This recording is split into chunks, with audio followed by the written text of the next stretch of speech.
Todos sabemos que las señales de los monitores de bebés a veces se cruzan. ¿Cómo reaccionarías si de repente, en vez de ver a tu hijo durmiendo, en la pantalla del monitor ves a unos niños enjaulados y en pésimas condiciones?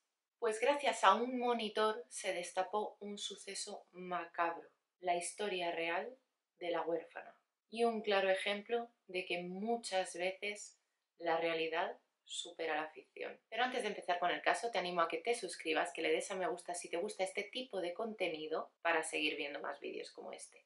Y ahora sí, comenzamos con el caso. Todo comenzó cuando Clara conoció a una niña de 13 añitos.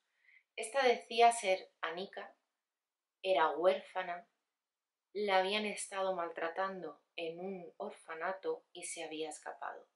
Estaba en pésimas condiciones. Empezaron a conocerse poquito a poco y Clara decidió preguntar a su hermana si la cogían y la adoptaban. No de forma legal, pero sí que sí se la llevaban a casa y vivía con ellas. Por lo que Caterina, la hermana, accedió. ¿Pero quiénes eran estas hermanas? Clara y Caterina nacieron en la República Checa. A lo mejor en algún momento la llamo Catherine, pero bueno, nacieron en la República Checa. Clara nació en 1975 y desde muy pequeñita presentó síntomas de esquizofrenia. Ella decía ser una elegida de Dios, llegando a creer incluso que ella estaba en la tierra para cumplir las órdenes de un ser supremo. Clara fue una niña que nunca se adaptó a otros niños. Su hermana pequeña Caterina también sufría los mismos trastornos que Clara, por lo que las dos decidieron aislarse y crearse un universo paralelo en el cual eran las únicas que se entendían entre sí.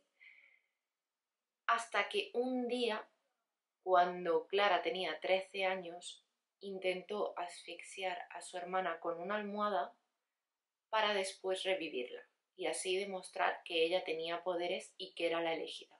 Después de este intento de terminar con la vida de su hermana para después revivirla, los padres llevaron a Clara al médico, quien le recetó una medicación para la esquizofrenia, pero la madre de las niñas decidió retirársela porque decía que su hija no estaba loca y que no le hacía falta. Según fueron pasando los años, Clara y Caterina llevaban una vida normal, dentro de que seguían pensando que eran unas elegidas por Dios, básicamente.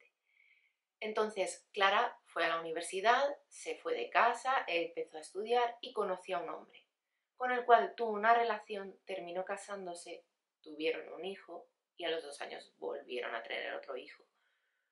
Aparentemente llevaba una vida normal, hasta que este hombre decidió divorciarse porque no aguantaba ya más los problemas mentales de Clara y la abandonó a ella y a sus hijos, cosa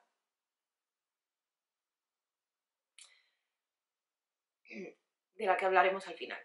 Clara estaba considerada una buena madre, ya que cuidaba mucho de sus hijos, y el problema fue que mientras estaban los niños en el colegio, ella se sentía muy sola. Entonces, por eso su hermana se fue a vivir con ella, ya que Clara empezó a entrar como en una especie de depresión mientras los niños estaban en el cole, ya que se sentía sola. Y vamos a adelantar en el tiempo a cuando los niños de Clara tienen 10 y 8 años. Y aquí fue cuando conocieron a Anika. Clara y Catherine decidieron adoptar a Anika. ¿Qué pasa? Esta joven de 13 años, todo empezó normal, fueron a vivir allí juntos. La niña empezó a sentir celos de los hijos de Clara. Así que empezó a liarlas, o sea, a hacer travesuras y culpaba a los hijos de Clara.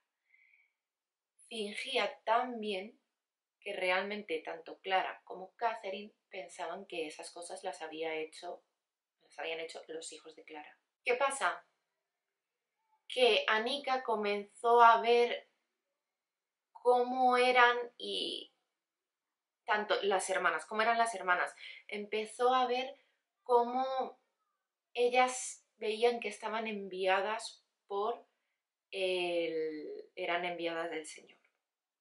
Entonces, aquí comienza lo turbio. Anika empezó a convencerlas de que había un movimiento llamado el movimiento Grial. ¿Qué pasa? Que esta era una secta religiosa de la que no he encontrado casi nada, que estaba dirigida por un tal El Doctor, quien se comunicaba a través de mensajes de texto con Annika diciéndoles lo que tenían que hacer tanto Clark como Catherine. Este hombre les decía que lo que tenían que hacer era cometer canibalismo, incesto y diferentes tipos de actos bastante siniestros. ¿Qué pasa?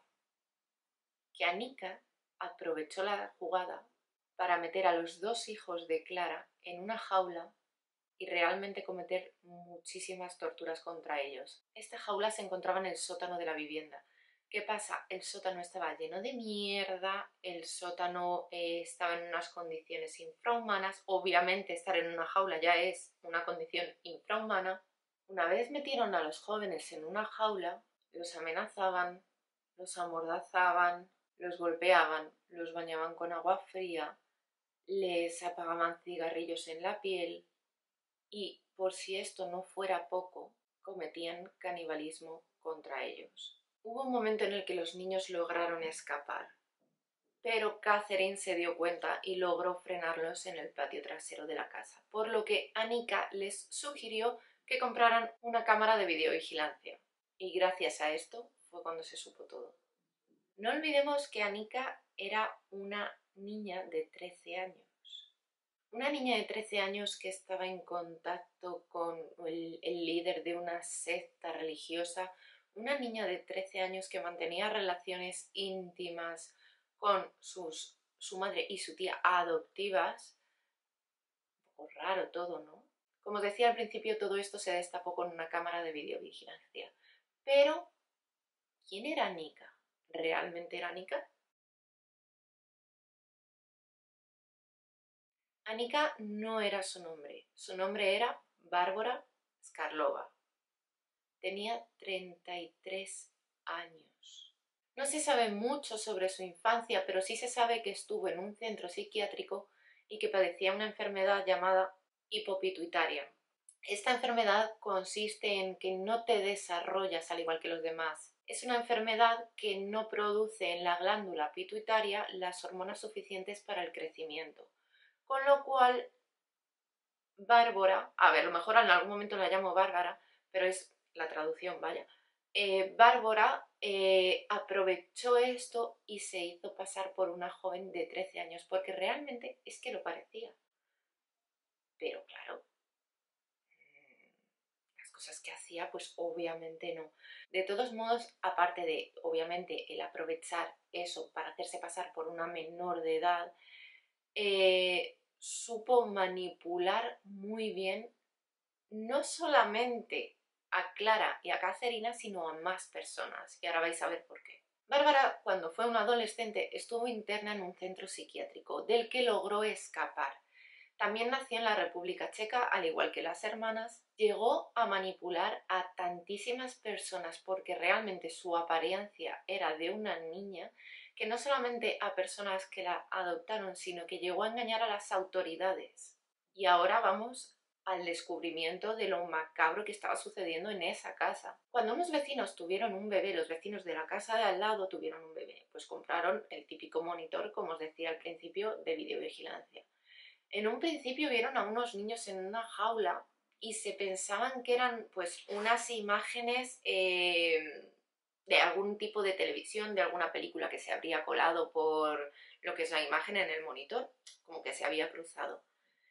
No le dieron mayor importancia ya que ellos acababan de mudar y no conocían a esos niños, por lo que no le dieron importancia. Pero ya al ver de continuo las imágenes, llegó un día en el que vieron a sus vecinas torturando a esos niños.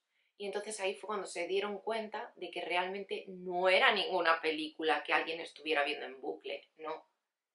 Era el sótano de sus vecinas, por lo que decidieron llamar a la policía. Cuando los agentes se acercaron a la casa, en un principio vieron que todo era normal, eran dos hermanos normales y todo estaba normal, hasta que de repente En el fondo de la casa vieron una puerta, como que se dirigía a un sótano. Fueron a entrar y las hermanas se pusieron en medio para que la policía no entrara. Finalmente las apartaron, las retuvieron y bajaron al sótano, donde se encontraron la jaula con los niños en un estado horrible. Según se acercaron a esos niños, de repente en la esquina del sótano salió una niña pequeña abrazada a un peluche que les abrazó corriendo y les dijo: ayudarnos, mi madre y mi tía nos están torturando. Esa niña era Bárbara. ¿Qué pasó? Que mientras llegó la ambulancia, atendían a los niños, tenían retenidas a las madres, Bárbara huyó. Los niños fueron trasladados al hospital con tan mala suerte que por el camino uno de ellos falleció. El otro logró sobrevivir y fue cuando se supo todo, quién era Bárbara y todo. Se emitió una orden de busca y captura para Bárbara, con su foto. ¿Qué pasó? Que Bárbara cogió peso, se cortó el pelo y se hizo pasar por un niño que se llamaba Adam. Una vez llegó a Noruega. Cuando consiguió que esta familia la adoptara, la llevaron a uno de los mejores, la llevaron a uno de los mejores colegios. ¿Qué pasó? Que los profesores empezaron a indagar un poquito más de ella, porque había cosas que no entendían, y fue cuando se dieron cuenta. Aparte de los profesores, también la familia estaba como muy mosqueada por actitudes que tenía. ¿De quién era? ¿Qué pasa? Que volvió a huir. Pero por suerte la orden de busca y captura internacional ya estaba dada, por lo que lograron detenerla. Durante el juicio, Bárbara dijo que, de hecho, apareció con un peluche haciéndose pasar pues por una niña pequeña, pero ya no colaba. Realmente en la casa de Clara y Catherine habían encontrado hasta la partida de nacimiento y documentos que decían quién era Bárbara, que no era Anika, que era Bárbara, que tenía 33 años, y realmente encontraron muchísimos datos. Entonces, obviamente no colaba, pero ella se presentó con un peluche. Allí dijo que todo era una invención de las hermanas. Finalmente, en el juicio, las condenas fueron de risa. Me parecen de cachondeo.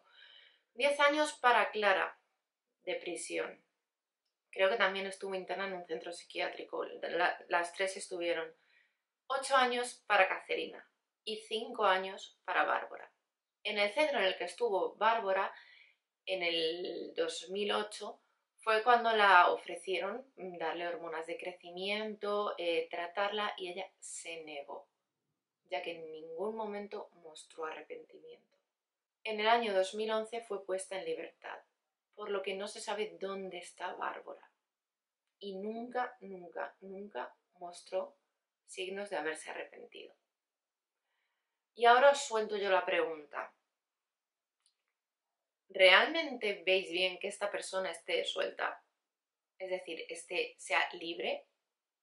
Es un caso que realmente dices, joder, es que a veces la realidad supera la ficción. Literal, o sea, es que es increíble lo que es. Aparte de que yo para mí pienso, Bárbara es verdad que se la detectó que puede que tuviera algún trastorno de personalidad, pero sinceramente creo que también era una persona con mucha cabeza. Es una persona con mucha cabeza, bueno, no se sabe dónde está, pero es una persona con mucha cabeza, porque el manipular de esa manera, yo diría incluso que es una persona inteligente, sinceramente. Para mí es una persona inteligente, es una persona que ha sabido cómo manipular a las personas, sabe cómo llevarse a la gente a su terreno. Utiliza la pena, la lástima. Por ejemplo, a la familia noruega les dijo que su madre creo que había muerto en un incendio y su padre la había abandonado o también había muerto, no lo sé, pero se montaba tal película que realmente se la llegaba a creer, y utilizaba la pena para manipular a las personas y conseguir sus objetivos. O sea, realmente, ¡qué cabeza! Siento si en el vídeo se han escuchado muchos ruidos de fondo, pero está habiendo mucho ruido ya que estoy grabando a otras horas porque no puedo grabar a las horas que grababa antes. Entonces siento mucho si ha habido mucho ruido en este vídeo. Y si ha sido un poquito más corto es por eso, porque siento que hay mucho movimiento cerca. Nos vemos en el próximo caso. Chao.